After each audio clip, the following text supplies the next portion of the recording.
I think a lot of us, we know we are different, but we don't act upon it because many times we know that we are born differently, especially within the LGBTQ community. Everyone knows at an early age that they are different, but they don't act upon it till they really get the courage to come out or they find acceptance in the society, acceptance in the family for them to come out. And it took a while for me to even think about it. And also the most interesting thing is you have to come out to yourself too.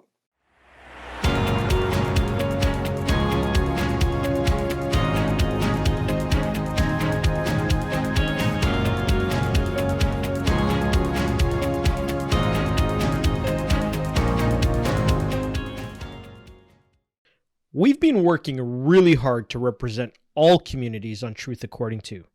Today's conversation is going to be very real, very deep, and I want to issue a trigger warning.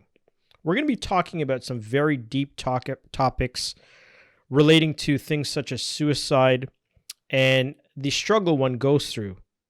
I'm very excited to be chatting with Celia Sandhya Daniels today. She reached out to me via LinkedIn.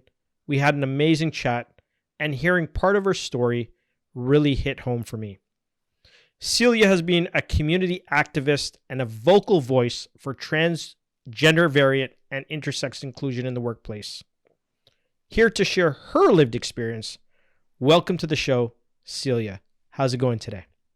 Thank you, Victor. Thank you for welcoming me to the show. I'm so excited for this podcast and this recording today. Yeah, I'm doing well. It's been a wonderful morning.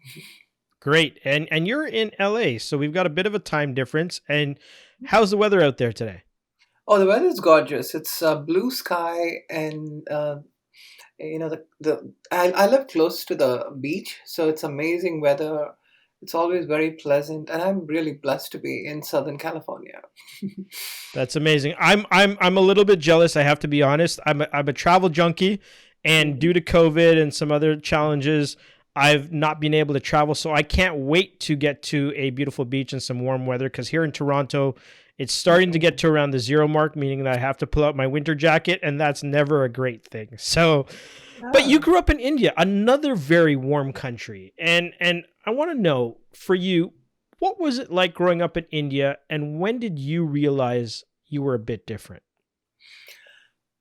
Yeah, I grew up in the early 70s, I would say, in India. And this was part of Chennai, Tamil Nadu. It's a small town called Chennai.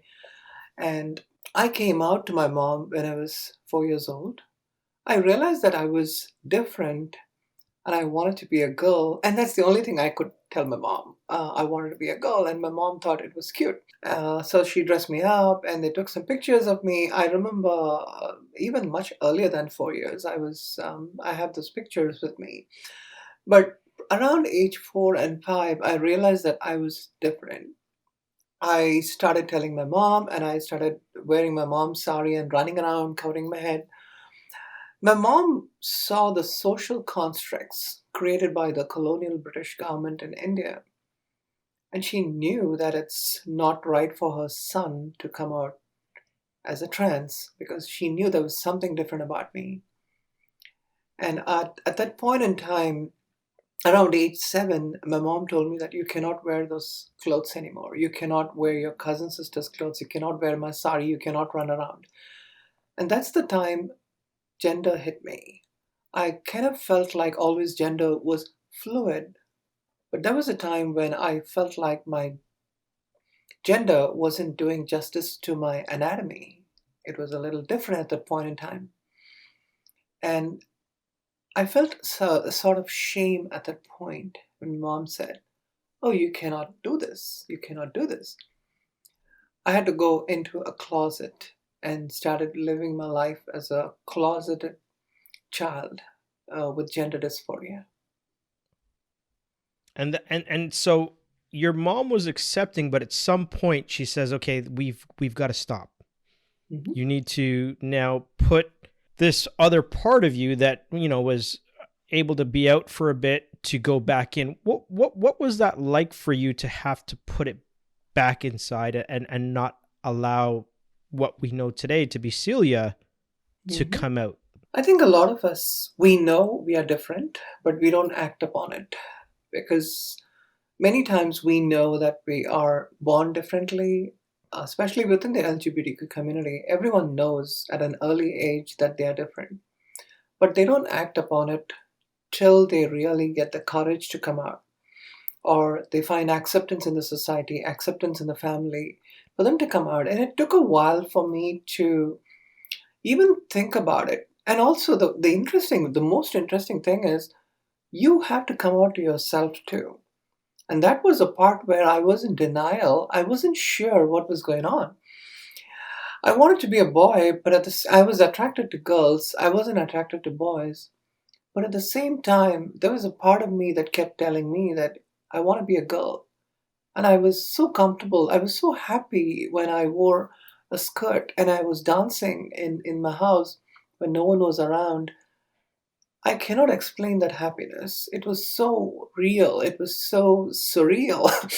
I really enjoyed my femininity a lot.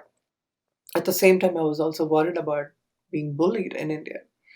And when you come out, I didn't want to come out first, and I lived a closeted life, and I wanted to make sure that none of my feminine attributes were exposed to my friends or anybody in school. Because if they knew that I was a feminine boy, I could get into a lot of trouble. And so that started creating cascading layers of trauma that a person goes through. And I didn't know at the time it was called gender dysphoria. Every transgender person goes through a struggle or a phase in the life, and I would call it as gender dysphoria. It's not even a phase, but it's something that we are born with, and we deal with it at every phase in our life. Sometimes the best way to face these traumas is to completely transition and have an accepting family and parents. Sometimes when you don't, and when you doubt yourself, then you start getting into this trauma phase, which is the most, I would say, the most riskiest and the most difficult phase for any trans person to go into this traumas and layers of trauma being um, handled, especially in the family situation where the society is not accepting. Now, my family background, the roots are from India, and I know that in that culture, it's not typical for the LGBTQ community to come out and be accepted. I can't imagine what it would be like for the trans community to come out. Did you ever have aggressors or people who showed aggression towards you because of your choice? I did. When I was a child, I remember when I was in my ninth grade, and this is the first time ever I've gone out as Celia. So I wore a long skirt and a top, and I covered my head with a scarf, like a hijab, and I walked out into the streets. This was the first time in my ninth grade, and it was around evening time. So people won't see me. I was a little bit comfortable coming out in the dark. And while I was walking through a construction site, pretty few blocks from my house, a security guard who was waiting there, he saw me and then he asked me to come here. He said, "Hey, come here. I want to. What are you doing here?" And I was hoping that he would not identify me. And he looked at me and said, "You're a boy dressed like a hijra." And he started laughing. And there is a derogatory word in Tamil. They call it ombodu. Ombodu means it's a very derogatory word for the trans community. And for me, when someone used that word, I was very hurt. And for the first time, I could feel the discrimination and someone just telling you that you are worthless. And that's how the trans people in India were treated, that like you are umbodu, you're not fit to be a man, you're not fit to be a woman, you're somewhere in between. And I would have been happy if he just let me go, but he caught hold of me and made me stand. And then there were a lot of people who started coming, and some of them were drinking in that place. They started publicly gathering, and then they started making fun of me. Here I was, a 10-year-old child, trying to just expose my identity and be who I am. And I was caught between this hateful community where they started making fun of me. Even women, there were almost like 15 to 20 people, and they're standing around and making fun of me. And I was really scared that day, not because that I would have, even if they had killed me, I would have been okay. At that point, that's what I was thinking. But what was so much, the fear that I had was I didn't want my dad and mom to know that I've come out and I was walking in the streets, because if they come to know, the shame that they have to go through in the society would have been even worse, because we had a very dignified life in that community. And I didn't want to be a cause of shame in our family. And I said, even if I take the shame and the blame, I don't want this my parents to know about it. So I refused to tell my dad's name. I refused to tell my mom's name. They kept asking, where do you live? Show me, and I'm going to take you to the police station and all kinds of things. And even in those times, I just stood quietly and I couldn't even cry. And I started talking in Hindi and I really confused them. I kind of distracted them for a while. It was more than half an hour. And then I started running from that place. I held onto my skirt and I ran away. They couldn't catch me. I was really, really fast. But I came home, and that's the first time I felt that I can never, ever come out in my life. And if I do, this is what is going to happen. Wow.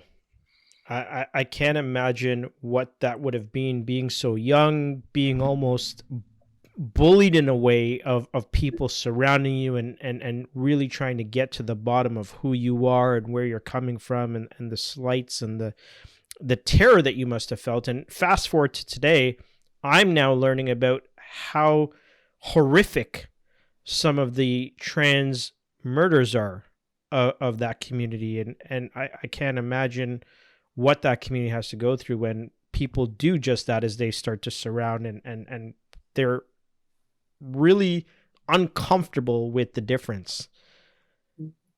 Now, for you, you must have struggled after that day of being like, I can't come out.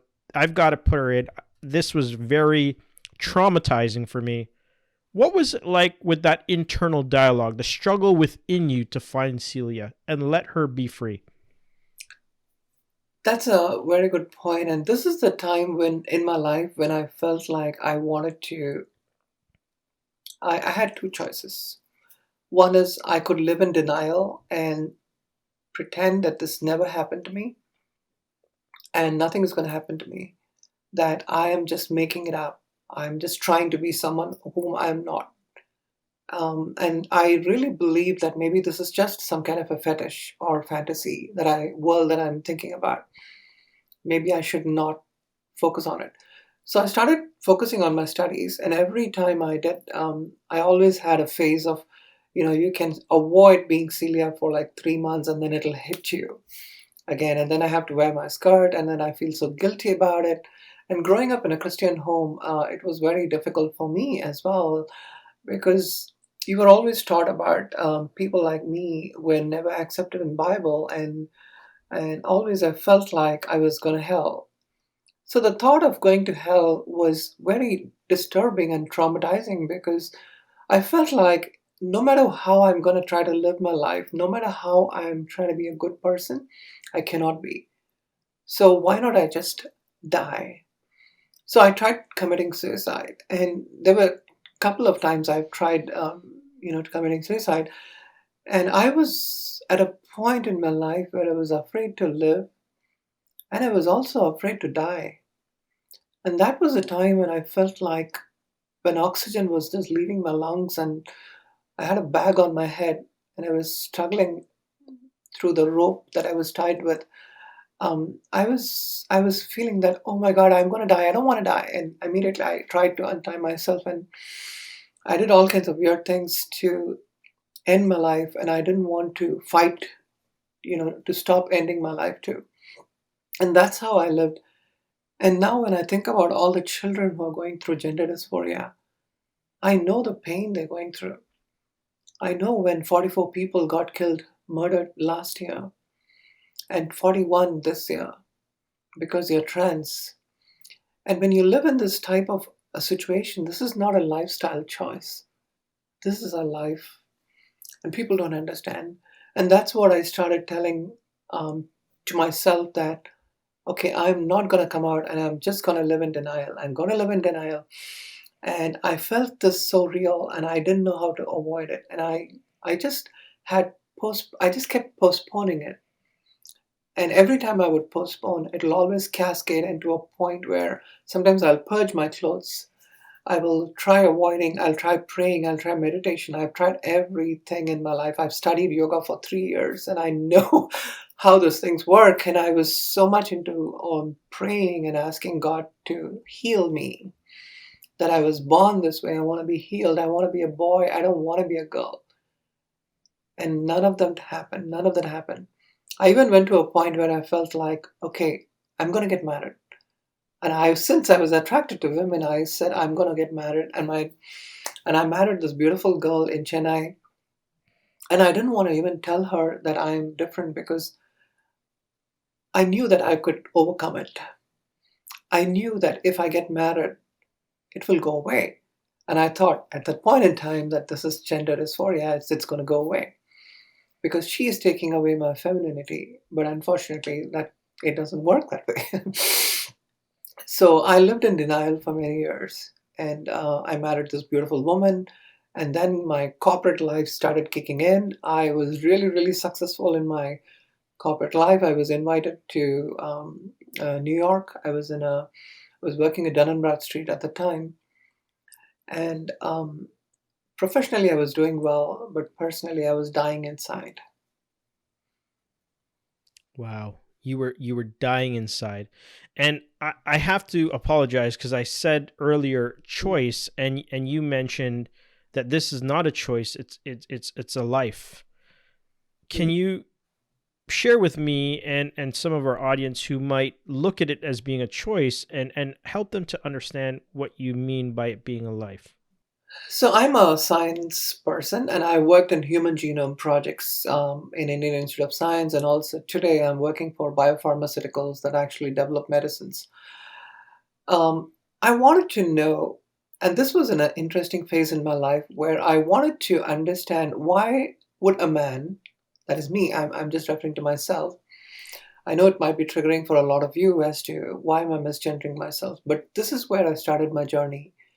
I said, why would a man want to be a woman? If they're born as a man, is it with XY chromosomes, and why do they want to choose another gender?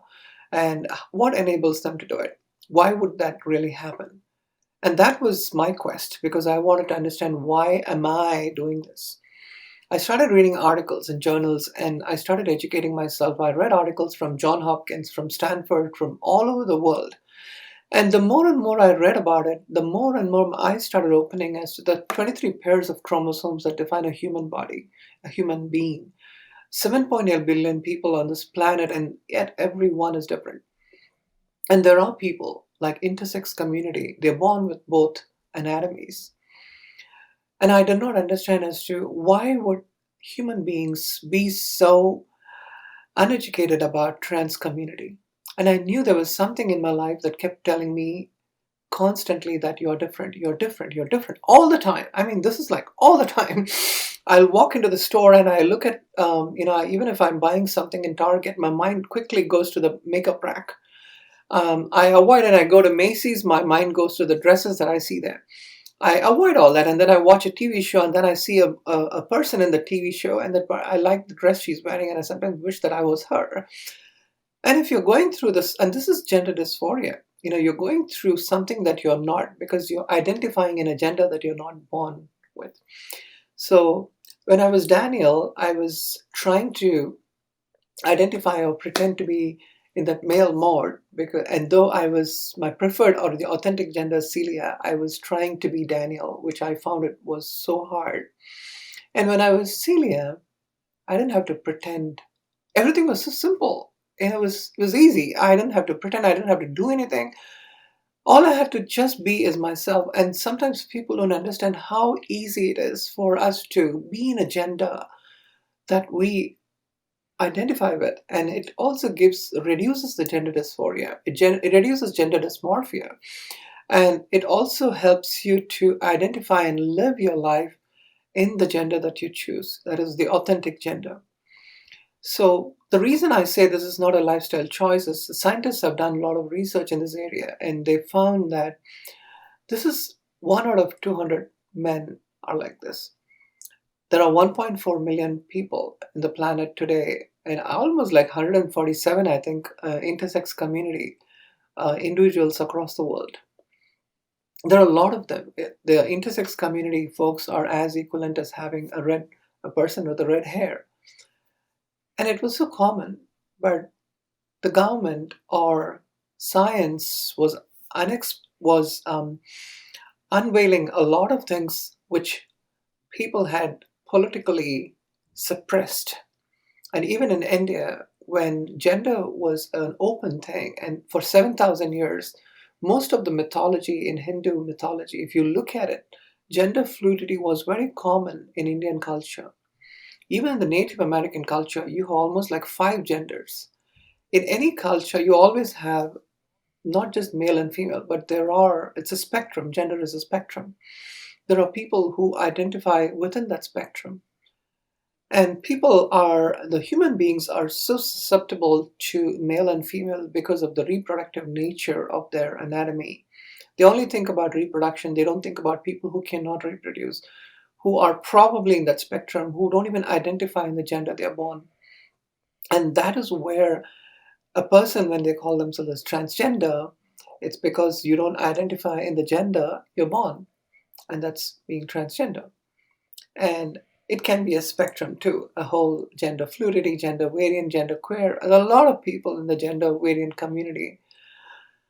Unfortunately, the British government, when they came to India, they instituted a binary law which made all the Hijra community and the transgender community to go into hiding, and they didn't have livelihood. They were told you have to choose either gender. And that's when they went into sex work, they went into begging, they went into street performance, because that's the way they could keep their livelihood. So gender was always misconstrued as a point in time where everyone was saying that you cannot, this is the way human beings are made, this is the way Adam and Eve are made, and this is how it is.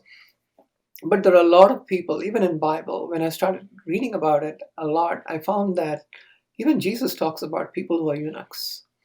And to me, that was very interesting because being a Christian, to me, faith was important in part of my journey.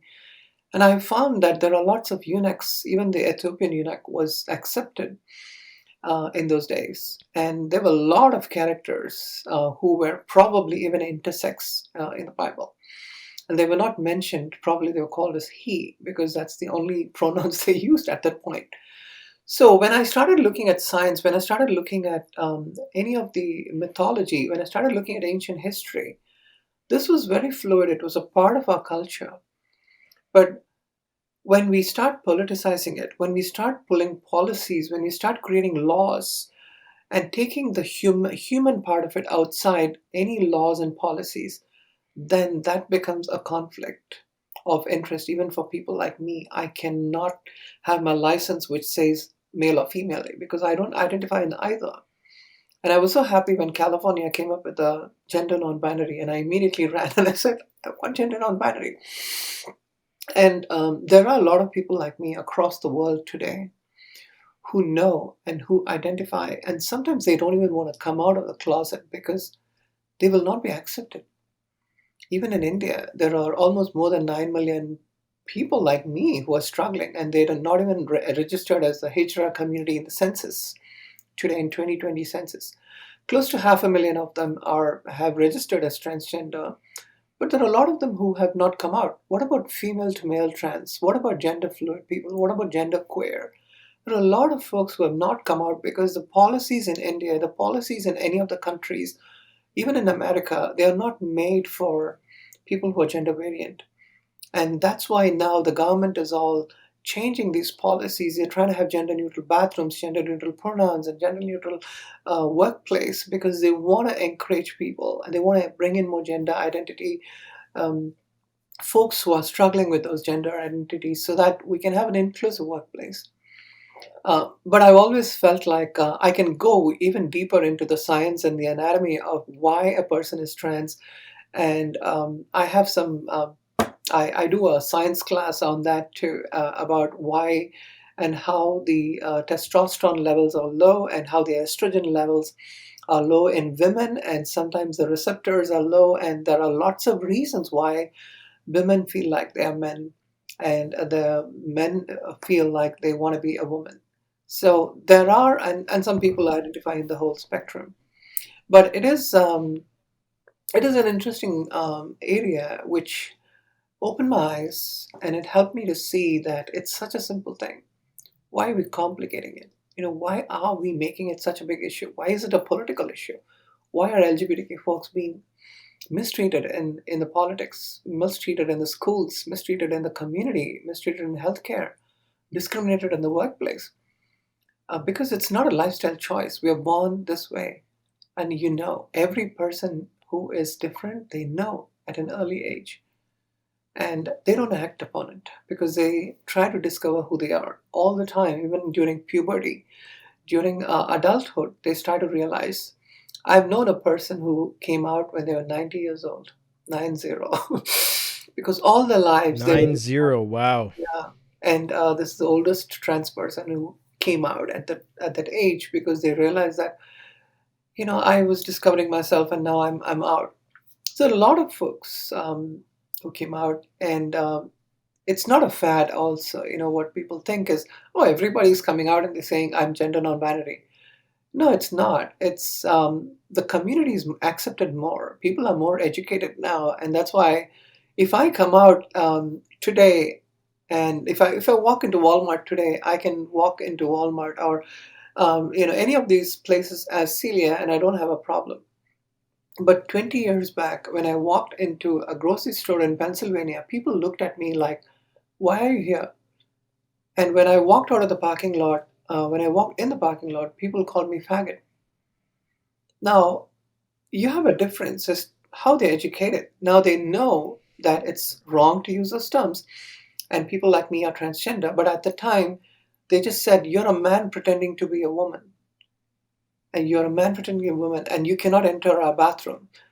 I faced discrimination in US, and I also faced discrimination in India. But interestingly, the discrimination I faced was more intense in California.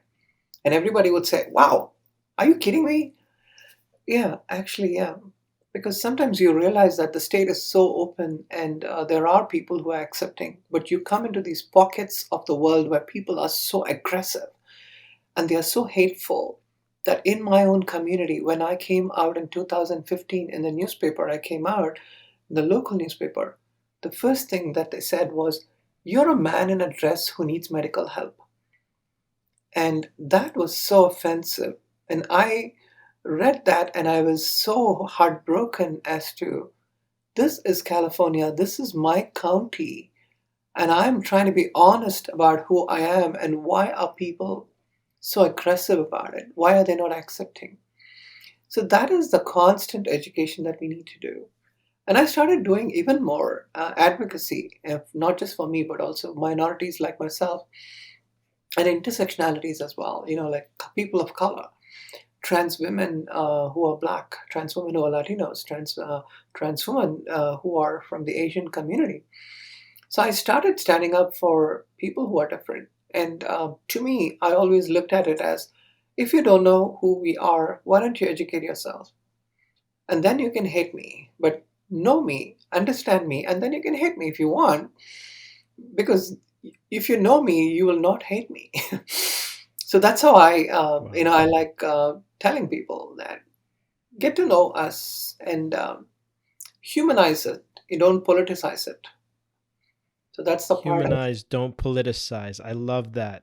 I absolutely love that. And I want to say thank you so much for sharing so openly. I think that to normalize these conversations, we need to have more of them. And that's why we created this show, is to bring, your voice to the rest of the world so people could hear the very real and raw. And even in the first meeting that I met you, I remember thinking, why was I one of those people 20 years ago that felt so much discomfort?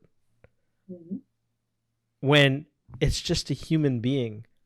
Mhm. And I just want to thank you for sharing openly. Now, you talked about feelings, you talked about that paper. I can't believe what it would be like to have a local media source say that you had mental health challenges. But recently, there was a special on Netflix with Dave Chappelle, Mhm. and he had some really strong things to say about the LGBTQ community and more specifically the trans community. Did you get a chance to watch it? And if you did, how did it make you feel? Yeah, I quickly watched it on Netflix because I wanted to know what he said. Um, I want to be honest, right? I used to like David Chappelle because he had a very raunchy comedy, and I watched his shows and it was funny. I was like, oh, it's funny. He made fun of all kinds of people in all walks of life. In this show, the Netflix show, it was a little bit, it didn't seem like a comedy. It seemed like a point where it was funny. He started off and then he started up talking about Detroit, the shooting that happened. Then he slowly moved into quoting J.K. Rowling. And he said that J.K. Rowling mentioned that gender is a fact. Gender is a fact. Gender is not a fact. I mean, I don't know why people keep telling it's a fact. It's not a fact, it's reality. And a point in time where I felt like when you are in a media, I mean, especially I would blame Netflix for supporting those statements. And in fact, when J.K. Rowling had mentioned about the gender being a fact, and she was very transphobic and homophobic in her defensive statements, you could see, Daniel. I forgot that all the Harry Potter characters, everyone, especially they all Radcliffe, Daniel Radcliffe, and everybody stood up and said, this is wrong. Trans people are real; they're having problems, and they stood up and they voiced against J.K. Rowling, and she was very even after various. A lot of people had opposed across the world. It probably hit her ego, or she went into a point in time where she said that I'm very popular and you're reading my books, and I want you to know that this is my opinion, and I'm not going back in my opinion. And I think that, this is what it is. It kind of marginalized the trans community. And when David Chappelle quoted that, it kind of triggered a lot of trans people that thought that, hey, it's not true. Don't go there, David. Don't go there, Dave. You don't want to go there because you're making fun of me. Don't make fun of me as a faggot. You can call people nigger in your show because I know you do that. And you do that all the time with the other black friends. But when you start calling tranny and, in your shows, I know a lot of other shows, there were drag queens being portrayed in Dave Chappelle's show, and he sometimes dresses like a woman to act a character. It's very, I would say, inappropriate. And when companies like I would say, Netflix and a few other, there are lots of other media companies that are still portraying trans people in a very wrong way. And that is causing a lot of problems, not just for it's a very easy thing for David Chappelle to say something and walk away. But we are facing the consequences of it. And I faced it in a bar when I was sitting in a bar, and people came to me and asked, how much. I posted that in Netflix. Sorry, I posted that in LinkedIn, my experience. And there, while I was sitting in my car, there was a man who came and knocked on my window and he wanted to see if I was trans. It happened in my community. And many times when I have walked in other parts of US, being in New York, I've been discriminated because, and it happens constantly. People told me, they looked at me and said, go back to your country. You don't belong here. I think media industry needs to understand what type of speech they can have, what type of media they should encourage, what type of conversations they can encourage from the podium. When these conversations become so diluted, it it doesn't really help the transgender community. We are already marginalized. And I come to my work and someone just makes a comment about me, Hey, your dress is nice. You look great. It's actually not a compliment.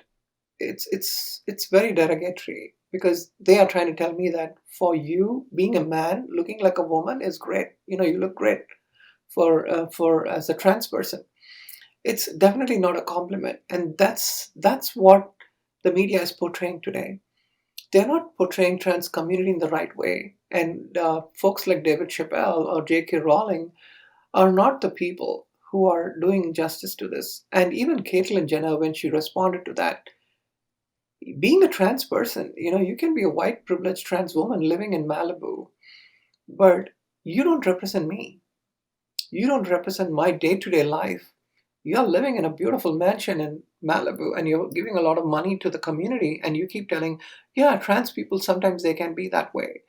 They can always have this, no, they create a voice around everything, they create a noise around everything. But in fact, it's very true. And that's what I think is important for the media industry to understand, not to marginalize the trans community. Even in India today, when they portray trans community, it's always being portrayed as an intersex, I would say, sorry, transsexuals. They call you transsexual. And they call you as hijras, they call you as sex workers. And when I went to India, people are smiling at me and laughing and giggling. You know why? Because that's what they remember. They remember that people like me are supposed to be prostitutes. It's not that I'm not condemning my, sex work. My friends are actually in sex work. But that's different. When you have sex work as a profession, that's different. But there are people like me. That's not my profession. But you cannot marginalize even a sex worker that way, because the person doesn't want to do sex work. They want to live their life. And if they're given a better job, if they're given a better healthcare, so if they're given a better status in the community, they won't be doing sex work. And that's what people are resorted to even today because of the way people like Dave Chappelle, the way so many other folks who are marginalizing trans people in the media. And that is what is important. And Netflix did not want to take down the show because they kept telling that, hey, this is not a big deal. Oh, this is comedy. You have the freedom to, you have this freedom of speech. You can do whatever you want. Yeah, you can speak and walk away. The trauma that we went through in the last 4 years from the previous administration is still trickling down in our community. Why do people call me a man in a dress who needs medical help and they still know that these are trans people who are actually struggling? It's because they've lost the human element of it. They've lost a point between comedy and seriousness. They don't know when you start um, creating some type of a conversation and a dialogue from the podium. It's so important for even the companies that provide these type of shows and the platform they provide to really understand, saying that, don't go there, Dave. Just be very marginal in what you're doing. Make fun of yourself, whatever you want to do that, but don't go around marginalizing people who are already being marginalized. He makes fun of black community, which is fine. But sometimes when you make fun of black trans people, you're crossing the line, dude. I mean, 41 people got murdered this year, 44 last year, and 80% of them were black community. They were people of color. Do you ever know the pain they're going through? I don't know. I don't think so. You have to understand all that. And I was in a point in a bar when I walked out of the bar at 2:30 in the morning. They were ready. I was in a car with a stranger sitting, and he didn't want to get. He was ready to rape me in the car, and I didn't know how to get rid of him. I've been in the situations. I could have got murdered that night. I'm talking about Long Beach in California. So none of these areas are safe. None of these conversations are safe. None of these dialogues, and none of the companies need to know that these type of conversations should not be encouraged when it comes to people who are already beaten and marginalized. And that's what bothered me more about it. And why make fun of trans people? If I make fun of myself saying, hey, I put on makeup today, I look so funny or whatever, that's different. I'm making fun of myself. But if I make fun of another trans man and make fun of someone else or a black person, that is wrong. Even though it's comedy, it's wrong. Uh, I know I get too There's passionate something. about it. Mhm. No, and I listen. I love the passion. I really appreciate you sharing your honest opinions on it, because at the end of the day, there's been a lot of controversy surrounding this special, and I just think it's very appropriate that we're having this conversation right in the same time that this special is dropped. Now, one of the things that I've been hearing and I've been seeing is the fact that Dave has made, because like you said, he's been a comedian for many years. A lot of people from the, let's say, marginalized or communities of color have gravitated towards his comedy because he makes light of very real life situations. Mhm. In this, he talks about this, media outlet punching down on him, making very strong statements towards him. And it sounded, at least to what I heard in the special, he was hurt by some of those things. And he told a story about the individual who was his friend and what had happened to her, and then what had made him feel like they were punching down on him and black people, and he was trying to give a retort statement. Is there anything in there that could be seen from your perspective as David just being very hurt by some of the things being said about him in the media, and it being his way to come and make a statement about how he feels the community is treating him and other people of color or black people? Is that a perspective that you could see in the way he delivered that comedy skit? I think I do respect Dave Chappelle. Let me tell you that. And as I mentioned earlier, I've seen his comedy, and sometimes he brings out real life issues. He made fun of a lot of white community. He still makes fun of so many movies and Walking Dead and lots of things. I've seen that, and I've seen Saturday Night Live shows where he, a lot of them, they don't go crossing that limit. But I think when Dave Chappelle started talking about it, I probably felt like he was just going into it slowly and slowly, and saw the audience responding and laughing, and then slowly goes into it. It was like, Dave, don't go there. Don't go there, because it's don't go there. It's just a little bit there. I felt that way. If you're asking me, do you give grace to Dave Chappelle? Of course. I want to always be a person where, if you said this and you really mean that, you don't want to hurt the trans community, I'm totally fine with that, because we need that too. If you have, but intentionally and with arrogance, if you had made fun of the transgender community, that is not acceptable, Dave. That's not acceptable. Even though you can give an apology, but if you had said something and it didn't deliver correctly, you probably had a script in mind, you had few things in mind, and suddenly it didn't come out well, and you had messed it up. It's okay. I will be open about it, because I always believe that people sometimes make mistakes, and you have to give them grace. You have to be patient with them, and honest with them. And I think it's important for that side of Dave, which we want to see, which we didn't see. And even Netflix could have said, this has happened, we apologize for this.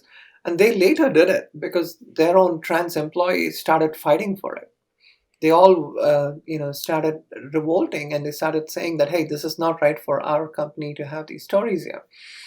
But if there is a way in which Dave Chappelle would have admitted, and he had said that I didn't really mean what I, or it didn't come out wrong, or this is not what I meant, and if he had course corrected it, and that would have been easy. But it's not easy in comedy, because comedy is all about, you say stuff and then you try to, there were so many people who made fun of anti-Semitic Semitic comments, and they made some comments about Jewish community. They made comments about the Asian community. They still do, and they don't know how to take it back. But the plain thing is, I'm sorry, I didn't mean it, but it didn't come out well. I had a speech ready, and I didn't deliver it correctly. Which is okay. I think that could have probably cleared a lot of angry audience. But am I going to stop watching if Dave Chappelle comes and says, I didn't mean it, And I don't think I will stop watching Dave Chappelle. Because I believe that when you make a mistake, it's okay to realize and move on, correct and move on. And that happens to all of us as human beings. Because I don't want to be known as Dave Chappelle had done a lot of fun comedy stuff, right? A lot of things. I still remember his Walking Dead skit on Saturday Night Live. It was funny. I still watch a lot of his, his raunchy comedy because I love slapstick comedy. My wife, for the love of God, she doesn't know why I like it, but to me, that's what it's all about in this world. You make a mistake, you correct, and you move on. But when the media industry starts taking that and starts making a story out of it, not understanding the gravity of the situation, that is when it becomes really serious. Because many years after now, I mean, let's say after 10 years, someone watches these, they're going to blame Netflix for it. They won't blame Dave Chappelle for it. Because in Netflix, that hosts good shows like Disclosure, which talks about portraying trans people in the media in the wrong way.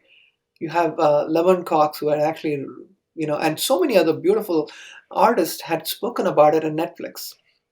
And then you have Dave Chappelle. Now, it completely demystifies it, completely doesn't do any justice for that kind of a media now, because you're not really, you're not meaning what you said, right? So that becomes a problem. So to me, I'm more upset with Netflix for having done this because of their inconsistency in supporting the trans community or supporting the LGBTQ community. And that's why it's also important for the media industries to be very clear about it, saying, hey, we probably need to edit that. We need to do this. We need to do something about it, or have some other statement about this particular segment of what you did. It was live audience, so he couldn't have done anything. We wouldn't have been able to edit. Yeah. But yeah, sometimes I think that's the part where I feel like, would I give Dave Chappelle a second chance to course correct, or be supportive, or even in his next segment when he's doing something, he could have said, I just didn't mean, but I said something, and the whole audience were freaking out. I mean, he can say something which is even funny, but saying from the bottom of his heart, look, guys, I'm really, really serious. I really don't mean to hurt any trans people because I have trans friends, and I didn't mean it to come out that way, but it came out, and I was being thrown under this one. He is hurt because there are a lot of people who are even more hurt because it was Dave Chappelle, right? Definitely. So let me Yeah. ask you this. If I were to give you 60 seconds to make a statement to Dave Chappelle from Celia, what would you say? So this is how I would say it. Dave Chappelle, I really love your show. I watched your show, and I've been watching for more than 20 years. Your segments on Saturday Night Live was funny. You have a good heart. And I believe that as human beings, and I'm a trans person, and I felt like your statement was very hurtful to me and people like me in my community. And I'm already struggling to get a job as Celia in my workplace. When I walk into a grocery store, I get people who make fun of me. When I walk into a bar, people think I'm a prostitute. Dave, what you have done is really hurtful to me. And I would definitely like to watch more of your shows, but I want to know if you really meant what you said. And I only hope that you didn't want to quote what J.K. Rowling had said, because I'm not a fan of J.K. Rowling. And though I watched Harry Potter, all the series, and we grew up with it, but I want you to know that people like me, being an Asian person of color and trans, been suffering for almost 47 years in this country, what you said is not really helping. And I would love to watch your show, and I would love to give you another chance. Hope you understand what I'm saying. I think I went more than 60 minutes, but Amazing. this is heartfelt. That's okay. I wanted you to share your thoughts because I think it's important as a community that, we say things. I say things. And sometimes I don't realize how I hurt people with the things that I say. And I'm always trying to get better. I think that, you mentioned something earlier about giving grace. I think as humans, we're all going to make mistakes, especially when it comes to diversity, equity, and inclusion. And I think people are afraid to speak. So I want us to know that it's okay to make mistakes. And if we do, we just have to own them and apologize from a good place. So thank you for sharing that.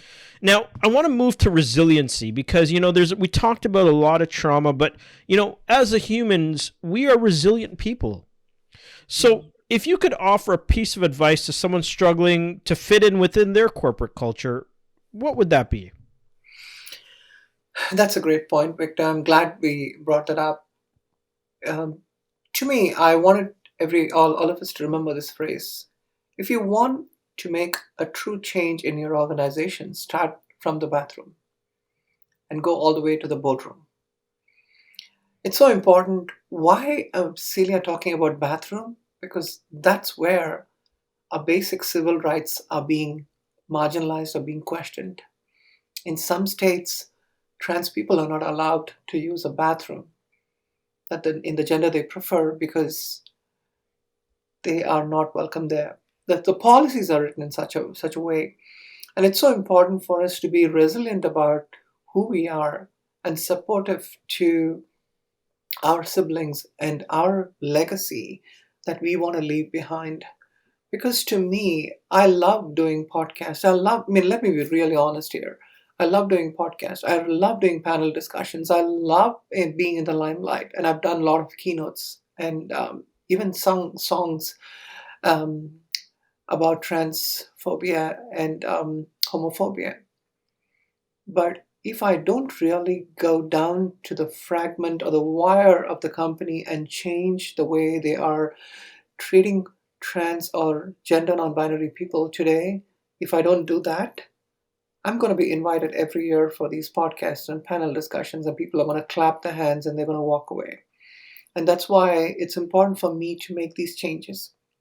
And it's hopeful that companies are willing to take a look at the policies and change.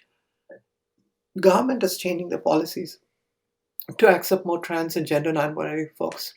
Look at the passport in US. They have accepted X. Now I can go and have an X in my passport. I'm so excited about it. And that is what is hopeful, that hope that we are being accepted as who we are. And the world is also changing and the companies are slowly changing. It's okay. And I'm going to tell this, you want to hear from a trans person. It's okay to make mistakes. Even sometimes I have difficulty with they, them because I was never brought up with they, them for an individual. I'm changing my grammar now. And my wife is having a hard time even with me. My daughter, she's growing up with me and we're all using the right pronouns and trying to change. But sometimes at home, I told my daughter, sweetheart, you're going to call me dad. You're not going to call me Celia. And she's like, Dad, is it okay? I said, yeah, it's okay. My husband calls me they, them. I mean, she calls me as a husband, Daniel. And sometimes when it comes to personal life, it's not about rules, it's not about pronouns, it's about love and affection, it's about family. And sometimes we lose that human element of it. And that's when we get caught up in all these pronouns. But even within our own homes, sometimes when we practice that to learn and give grace to people, we do that outside as well. In your company, in your community, when someone walks to me and says, hey, sir, nice to meet you. And I will say, actually, I go as Celia and she, her pronouns. And they're going to say, I know, but I still know. And that is dangerous. And that is when we start acting. I can tolerate ignorance, but I cannot tolerate arrogance. And that's the important thing that people need to understand. Give grace to people who are learning and don't make them feel like they have to walk on thin ice even to talk to a trans person. And that's why when you introduce, when a Victor say, hey, my name is Victor, I go by he, him pronouns. It makes such a big difference. It's not because, I know Victor is a straight man and he uses he, him pronouns, but when he says I use he, him pronouns as a trans person, immediately it hits that he is respecting my pronouns, and that's why he is bringing up his pronouns so that he understands my pronouns.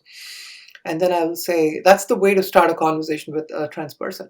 That's how we can change the world today. And if you're meeting a trans person, you can say, hey, my name is Daniel. I go by, he, him pronouns, or Victor, he, him pronouns, Simon, he, him pronouns. Or I'm Susan, I go by she, her pronouns. And how about you, Celia? And I'll say, yeah, I go by she and they pronouns.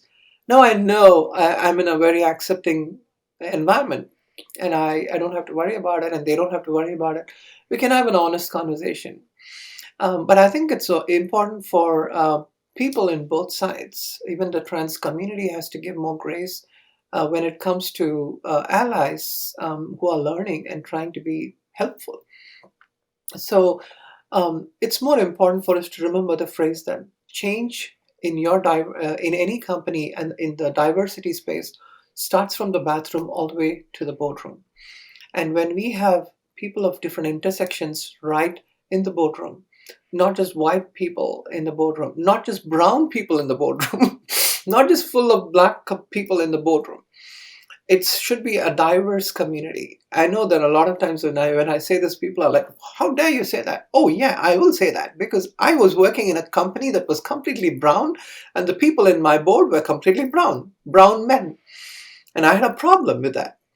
So sometimes we have to also think about diversity and intersectionalities even within our own race, within our own culture. And it's a very toxic Indian environment that I was in. I couldn't come out, but I came out in a company that was more diverse. So, and now I've started my own company. So I think it's really important for us to create the change all the way from the bathroom to the boardroom because we don't want hidden figures. Again, that movie Hidden Figures, so much impactful. And it always hits me. So yeah, that's where I think I wanted to kind of end this conversation. Amazing. Now, just before we end, I have one other question for you, and it's a question that we ask every guest. How do you think, as a society, we can move closer to a culture of belonging and respect? Absolutely. I love this. This is the part which is really, really important. For us as a society, to be more inclusive, to be more accepting, is to be an ally to the community. So I can spell it out as allies is abbreviated as A, acknowledge your privilege that you are in a position to help a trans person. L, be be willing to unlearn some of the things that you have learned. The second L is listen to the community. I is to instigate and have tough conversations in places about where you think it's controversial. That's where you can make a change. E is to educate yourself about the trans community. And S is to be supportive by being involved, by standing there in spaces where trans people are being misrepresented, by being in a space where you can be the voice of a trans person. And that's how I wanted to, that's the best way to be an ally to the trans community and also to be a partner that we all are going through issues, as human beings. So we want to hold each other's hands and say that when you have a problem, I told this to my friend Lucky, who is a black trans man. Hey, Lucky, this is about George Floyd murder, and how can I be inclusive? How can I support you? I told my friend Chris, who was an Asian person, and I told Chris that, hey, Chris, you're going through a problem today with the anti-Asian issues. How can I help you? So it's not all about me, but I also need to be a part of a community where I want to be their voice. I want to be there to just stand and listen and learn.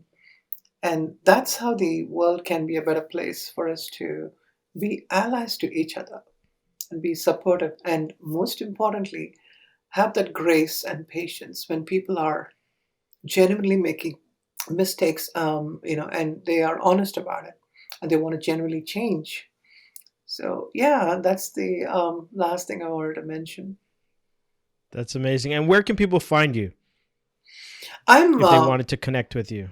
The funny thing is this: if you Google Celia Sandhya Daniels on Google, you will find me. It's so easy. I'm all over the place. I've been around for almost 25 years. Okay, so and we'll also drop your LinkedIn into the show Yeah, notes as well, yeah. where people could connect with you on there. So, folks, there you have it. You really had a front seat to an amazing conversation where we talked about issues regarding intersectionality, the trans community, and being an ally. I love that acronym to help all of us move closer to that culture of belonging and respect. So there you have the truth according to Celia Sandhya Daniels. Thank you so much for joining us today. Thank you, Victor. Thank you so much. You're very welcome. Thank you so much for listening. Our show is sponsored by Discourse. We build belonging into the DNA of DEI. You can visit us on the web at discourseagency.com or check out our YouTube channel, Discourse Agency. Make sure you hit that subscribe button, leave a review, drop a comment, and most importantly, share it with a fellow human. Thank you so much for your support. And remember, your truth is your experience. Bye for now.